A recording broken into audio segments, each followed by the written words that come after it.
What's up, everybody? It's DP with DP Reactions. Today, I want to tell you a little prison story. I've been watching a lot of prison videos online on YouTube, and I wanted to share what it's like living in a level 5 prison in Virginia in the mountains. So, I was in their county jail for 11 months in Southwest Virginia.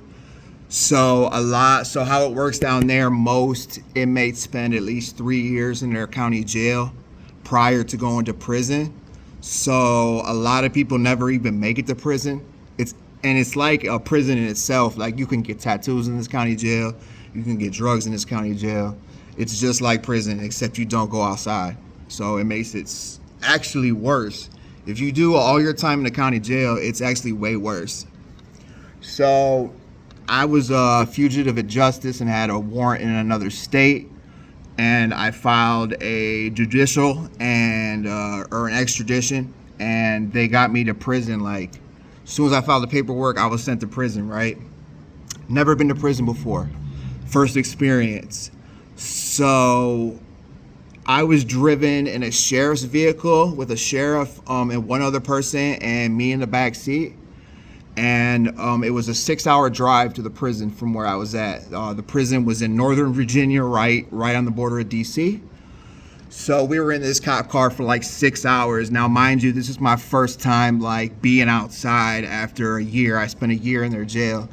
And it felt crazy, for real. Like, we literally stopped at a gas station. They let me out of the car to go like use the bathroom, and like they bought me a soda and shit. Like, it was crazy. So I fall asleep.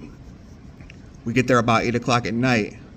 Powhatan Correctional in Northern Virginia. So a lot of people will say, well, oh, this is just a receiving place, just like the receiving place in Ohio, da da da da. This prison is an actual prison. You're not just going to some receiving section, you're going to the actual prison. So we're all in jumpsuits, we're all chained together, there's 20 of us. We come walking up through the gates, the yard's on the right-hand side, and a bunch of these Mexicans and black dudes are lined up on the fences just looking at all of us. Just like looking at all of us, talking shit, saying, be ready when you hit the yard. Like, they were talking hella shit. I was lightweight intimidated. I'm not gonna sit here and act like I was some hard ass right off the jump, because you know what I'm saying? It was crazy. So we go in to this like hot ass little like it reminds you of like going into like a laundromat, kind of like imagine going into like an empty laundromat where it's like real like hot and there's lights and shit. And there was about 40 of us, and they had us all stripped down in our boxers. So we're all standing there just in our boxers in a line around this building, waiting to get a haircut. So they make everybody shave their head. My shit was already short. As you can see, I wear mine pretty short. He went over mine, so I got through that. I watched black dudes have to get their dreads cut off. One dude refused and they locked him up. Like, man, that part was crazy. So the next like few hours, it was like getting our clothes, getting our bags, da da da da. We had to watch a Priya video and some other bullshit. So then we head to the dorm, which was not a dorm. So when you walk it through Powhatan, you come up and all you see, so like looking up, imagine Shawshank Redemption, where you see bars on one side, bars on the other side. It's the middle of summer, it's in the middle of June, and people yelling and screaming and da da da da da. Like, it just like, when it hit me, it was like I couldn't believe where I was at. Like, I couldn't believe my surroundings. I didn't know what to think. They put me in a cell with another white guy, who was like a kind of goofy white dude. So I was kind of surprised, like he was in there like just bouncing around and shit. But come to find out, he was selling, tobacco in there. So he like lightweight had it made. So imagine these. All right, so the cells, they're 4 stories high. They're bar cells, and they're 2-man cells. And when I'm telling you small, like literally the toilet like comes over the bed. Like literally that's how small it is. There was no air whatsoever. It was like around 140 to 150 degrees inside the cell with me and another man in like a 10 by 10 cell, like where there was like nothing. They came around with big ass buckets of water and would give people cold water to dump on themselves so they wouldn't pass out or they wouldn't overheat or they wouldn't dehydrate. And that's how I spent my first 45 days in prison. So let me tell you, if you didn't know somebody or you weren't in a gang, you were not using the phone. There was 5 phones. You had 30 minutes to use the phone. Each tier was let out each hour. I spent 23 hours in my cell. We were allowed to come out for 30 minutes. And in them 30 minutes, you had to make a choice. You were either going to take a shower or you were going to use the phone because you weren't going to do both. So one day I would shower, one day I would use the phone, one day I would shower. Then it got to the point where I wasn't even trying to use the phone. I was just showering. I came with like $170 I had on my books from the county. I was able to order food in commissary. Wasn't sure how that was gonna work. You know, I ordered like $80 the first week. And you know, my mind's already thinking, you know, my surroundings, like I'm about to have this big $80 bag, or is somebody gonna try me? And actually, nah, like everybody got their commissary, cell by cell, everybody was locked down, and they basically called your name, and you came out, and you got down the cell, and you got your bag. So there was no way for anybody to do anything. I seen a bunch of people get hit while I was there. A bunch of people get hit. I seen a gang member who was caught fucking around with a boy, which is a dude pretending to be a girl. And they ran in on him 4 deep, took all his food, left him in just a pile of blood just there, took all his commissary, everything, fucked him up. I was just like, I just was like, you know, looking at it, obviously not saying nothing, and just in my mind I'm thinking, what the fuck just happened, dude? You know what I'm saying? Like, the dude looked dead. I thought he was dead. I don't think he was. I don't know. I never seen him again. I really don't know what happened with that situation.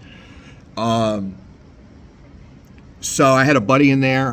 His name was Junior, and he was a Crip, supposedly. So when I got there, he was already there. He was banging with his Crip homies and shit. And like they found out, so when I say Crip, he came in there acting Crip, or pretending to be Crip, but when he didn't know his shit, they jumped him. But then they blessed him in. So then he was actually Crip. So when he was actually Crip, you know, me and him used to eat together and shit because we was in the county together. So his big homie blessed me to use their phone. Because let me tell you, so if you didn't know anybody or weren't in a gang, like I said, you were gonna pay between $30 to $50 to make a phone call. And if you didn't have that money, you were not making a phone call. All those phones were gang ran, and yeah, you had to pay a price. So by me knowing him from the county, where me and him were cool and we ate together and we kicked it on the yard and shit, and I played basketball with them, they allowed me to use their phone. So anytime I needed to use the phone, all I had to do was go to the big homie and say, could I use the phone? That's as far as it went. It wasn't like me and this dude were like super cool. They came to me with wanting me to become a Crip, and I basically told them, I said, listen, I'm gonna be honest with you. I respect what you guys do. But for me, if I want to commit to something, I want to be fully committed to it. And I just don't know if that's something that I want to fully commit to. And dude looked at me and he said, Devin, he said, I respect you for that. He's like, a lot of these motherfuckers around here are so scared and will join and will get fucking extorted. And he's like, man, I'm really surprised you said that. And I was just like, yeah, man, I'm, you know, I can hold my own. If, you know, if something happens, you know, something's gonna happen. You know, I'm in prison. I'm expecting something to happen. Let me tell you how the days feel, spending 23 hours in a cell. I read probably 3 books, probably 5 times each, because we couldn't get books. There was only just books, whatever. And that's what I did most of my time. So they had different programs you could go to, church. They had a church study, a Bible study, a church where the guy talks. They had AA meeting and NA meetings. I signed up for fucking everything. I wanted to get out of that cell as much as I could, so I was in like 9 different programs. I signed up for a GED class, even though I already got my diploma. I just wanted to be out of that cell as much as possible. So it got me out an extra hour every day, which was super cool. I was able to like move around and shit. They finally had got like a bunch of tobacco in, so we were smoking. And it was cool, man. I did, like, to keep it all the way 100. I did not get into a fight there. Like, I was just so, you know what I'm saying? Like, I kicked it with my dude, and like, but on the flip side of that, I had a bunch of money.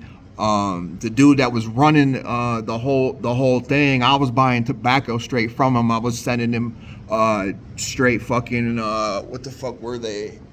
Not PayPal. It wasn't PayPal.